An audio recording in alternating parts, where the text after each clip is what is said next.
할렐루야. 하나님께서 우리에게 새 일을 행하여 주시기를 축복합니다. 주의 설교에 이어서 누룩을 제거하라는 제목으로 두 번째 말씀을 전하겠습니다.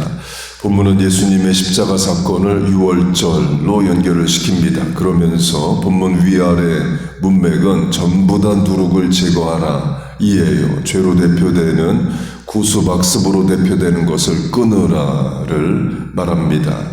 유월절은 출애굽기 12장에 나옵니다. 누룩 없는 빵을 먹으라 하셔요. 그리고 단지 그 정도가 아니라 집안에서 누룩을 제거하라 명하십니다. 유월절은 400년 노예로 산 이집트를 완전히 떠나는 사건입니다. 그 집에 다시 살지 않습니다. 그런데 하나님이 그 떠나는 집 안에 누룩이 없도록 하라 말씀을 하셔요. 실천적 의미는 대청소입니다. 지금 미국으로 하면 패스오버 클리닝이라고 부릅니다. 누룩은 빵에 들어가 있습니다. 이스라엘의 주식이 빵이기 때문에 결국 빵 부스러기를 치우는 게 됩니다. 그 말은 결국 집안 대청소를 한다를 말합니다. 그래서 냉장고 및 침대 밑까지 다 청소를 합니다. 집이 너무 크거나 그러면 패스오버 클리닝 서비스를 불러서 대청소를 합니다. 강조점은 더 이상 살지 않고 떠나는 집인데 완전 대청소해놓고 떠나라는 게 됩니다. 영적으로 적용하면 과거와 완전히 단절하라. 더 이상 이집트에 매이지 않도록 잊을 거 잊고 버릴 거 버리고 떠나라. 400년 노예로 산 노예 근성, 슬레이브 멘탈리티 이런 거 다 버리고 자유민으로 출애굽하라. 우리로 하면 예수 믿었으니까 믿기 이전에 구습 습관, 취미, 신앙에 도움이 안 되는 것들 다 끊으라와 같아요. 이유는 사람에게 회귀 본능, 귀소 본능이 있기 때문입니다. 한국의 기독교인으로 영향력 있는 자기개발 강사가 있습니다. 이분이 지방에서 성장해서 대학 때부터 이제 서울에서 다녔습니다. 서울 와서 이제 서울 맛이 쓰려고 노력을 했고 자기는 이제 완전히 서울 맛이 쓴다 이렇게 생각을 했대요. 그런데 마음이 급해지면 자기도 모르게 이제 사투리가 나온다 이런 말을 했습니다. 그 사람은 익숙한 곳으로 돌아가고자 하는 그런 본능이 있습니다. 운동선수의 자세 교정도 그렇게 코치가 해도 결국에 옛날 자세로 돌아가기도 하고 악기 연주자의 습관도 신앙생활도 그럴 수 있습니다. 순간 방심하면 과거로 돌아가고 고난이 오면 과거의 습관으로 삶으로 돌아가고자 할 수 있습니다. 예를 들어 예수 믿기 전에 속상할 때마다 술 마셨던 분은 예수 믿은 뒤에도 속상한 일 오면 술로 돌아갈 수도 있는 겁니다. 출애굽으로 하면 분명 출애굽했는데 조금만 어려우면 이집트로 돌아가자는 말을 합니다. 낯설고 불편한 자유민의 삶보다 익숙했던 노예의 삶을 그리워하는 그런 일까지 일어나요. 당자로 하면 허랑방탕한 삶을 살다가 집에 돌아옵니다. 그 과거의 삶 완전히 단절 못하면 틈만 나면 그 방탕했던 삶을 동경할 수 있습니다.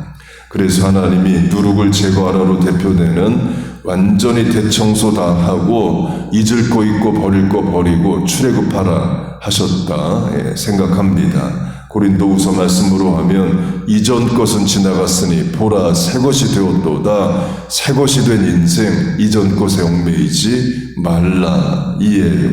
그게 누룩을 제거하라의 의미 중 하나입니다. 사순절 마지막 주간 순환주간을 맞았습니다. 하나님께서 우리에게 이미 주신 구원에 합당하게 우리 잊을 거 잊고 버릴 거 버리고 새로운 인생, 새로운 신앙, 새로운 각오로 늘 살아가시기를 축복합니다. 이제 그렇게 하기 위해서 실천적 적용점으로 절제해야 된다입니다.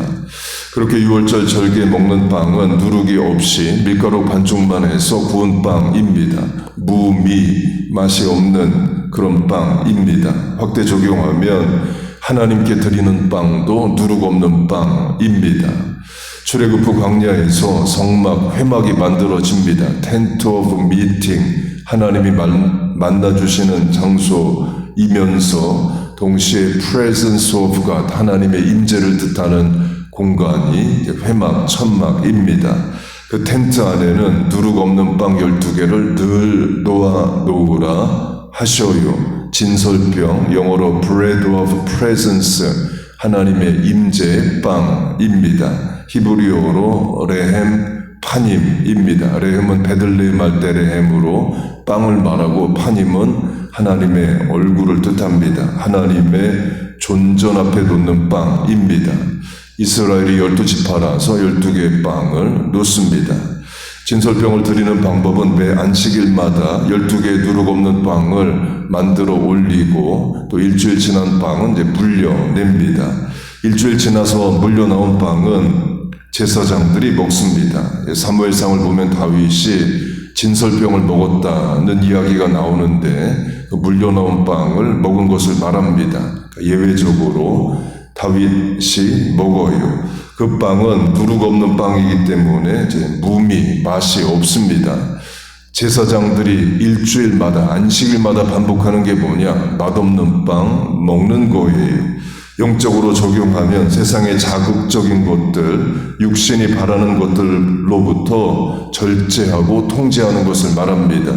우리식으로 하면 금식, 절식과 같아요. 제사장은 그런 삶을 살아야 된다가 되고 확대 적용하면 우리도 하나님 때문에 절제할 수 있고 통제하는 삶을 살아야 한다입니다. 적용하면 꼭 그게 죄가 아니어도 신앙 성장을 위해 성도는 절제합니다.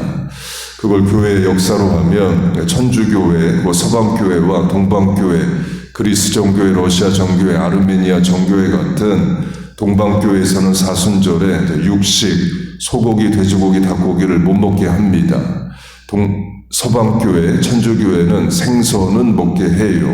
동방교회는 생선도 못 먹게 합니다. 고기를 먹는 것이 죄여서 안 먹는 게 아니죠. 자발적 절제의 차원에서 동방교회, 서방교회 그런 실천을 합니다.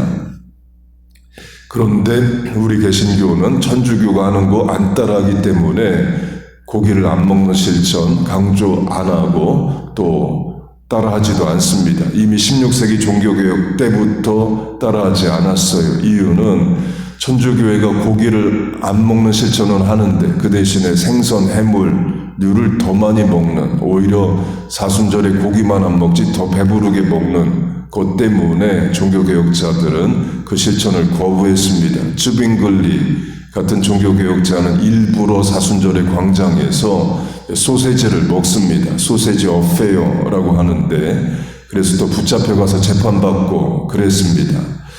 원래는 하나님 앞에 절제하고 통제하는 삶을 산다는 목적으로 시작한 것이 결국에는 고기만 안 먹고 다른 건 더 많이 먹는 실천이 돼서 그랬습니다.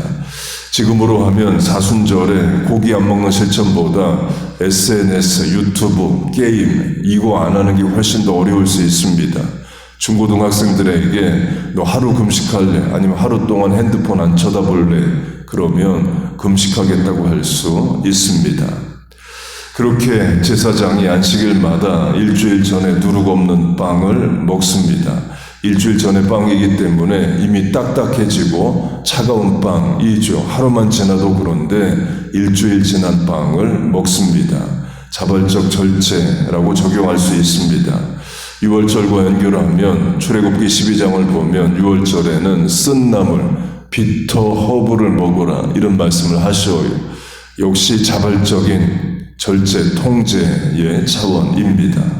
이 땅의 삶도 건강을 위한 습관도 목표를 놓고 공부하고 일하는 것도 운동도 다 절제해야 됩니다. 먹고 싶은 거 다 먹고 하고 싶은 거 다 하고 이룰 수 있는 일은 세상에서도 없습니다. 하물며 신앙이겠어요. 누룩으로 대표되는 우리 안에 버려야 되는 것들, 신앙이 방해가 되는 것들, 예수 믿고 끊어야 되는 것들이 끊어지는 역사가 있기를 바랍니다. 부모님, 배우자, 자녀의 습관마저도 예수 믿고 거듭나는 역사가 있기를 바랍니다. 하나님께서 깨닫게 하시는 죄를 죄로 깨닫고 돌이켜 새로워지는 역사가 있기를 주의 이름으로 축복하고 축원합니다. 아멘. 기도하겠습니다. 하나님 아버지, 우리에게 십자가 묵상하는 절기를 주심을 감사합니다. 나를 위해 피 흘려 죽기까지 하신 예수님을 본받아 나도 자기 십자가를 지고 예수님을 따르며 그리스도의 남은 고난을 육체에 채우는 삶을 살게 하여 주옵소서. 절제하는 삶 살게 하여 주시고 예수님 때문에 끊을 끊는 삶 살게 하여 주옵소서. 사람의 약한 의지로 안 되오니 성령 하나님들 동행하시고 우리의 신원섭한 언행심사 판단 결정 실천마저도 붙잡아 인도하여 주옵소서. 오늘도 하루 첫 시간 하나님 앞에 드리고 남은 시간 공간 살아갑니다.